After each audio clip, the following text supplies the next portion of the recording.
पुण्यात महापौर रात्रीपासूनच्या पावसामुळे शहरात 4 ते 5 फुटांपर्यंत पाणी, जनजीवन विस्कळीत, बचाव कार्य सुरू, शाळांना देखील सुट्टी. पुण्यातील पावसाचा मुख्यमंत्री शिंदे आणि अजित पवारांनी घेतला आढावा. मदत कार्यासंदर्भात प्रशासनाला निर्देश, तर मदतीचंही आश्वासन. मुंबईसह नवी मुंबई, कोकणात पावसाचा जोर कायम. वसई विरारमध्ये ठिकठिकाणी साचलं पाणी. रायगड जिल्ह्यातली पूरस्थिती.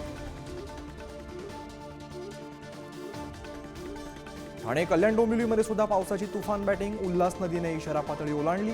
नदीकाठच्या गावांचा संपर्क तुटला. सतर्कतेचा इशारा. कोल्हापुरातील पंचगंगा नदी धोका पातळीवर. राधानगरी धरण ही ओव्हरफ्लो.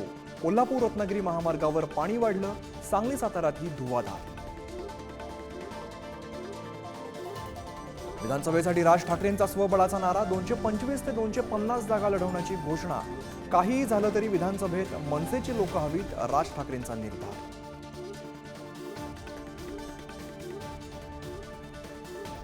ज्येष्ठ साहित्यिक फ्रान्सिस दिब्रिटो यांचं निधन. दीर्घ आजारामुळे वयाच्या 82व्या वर्षी घेतला अखेरचा श्वास. आज संध्याकाळी विरारमध्ये होणार अंत्यसंस्कार.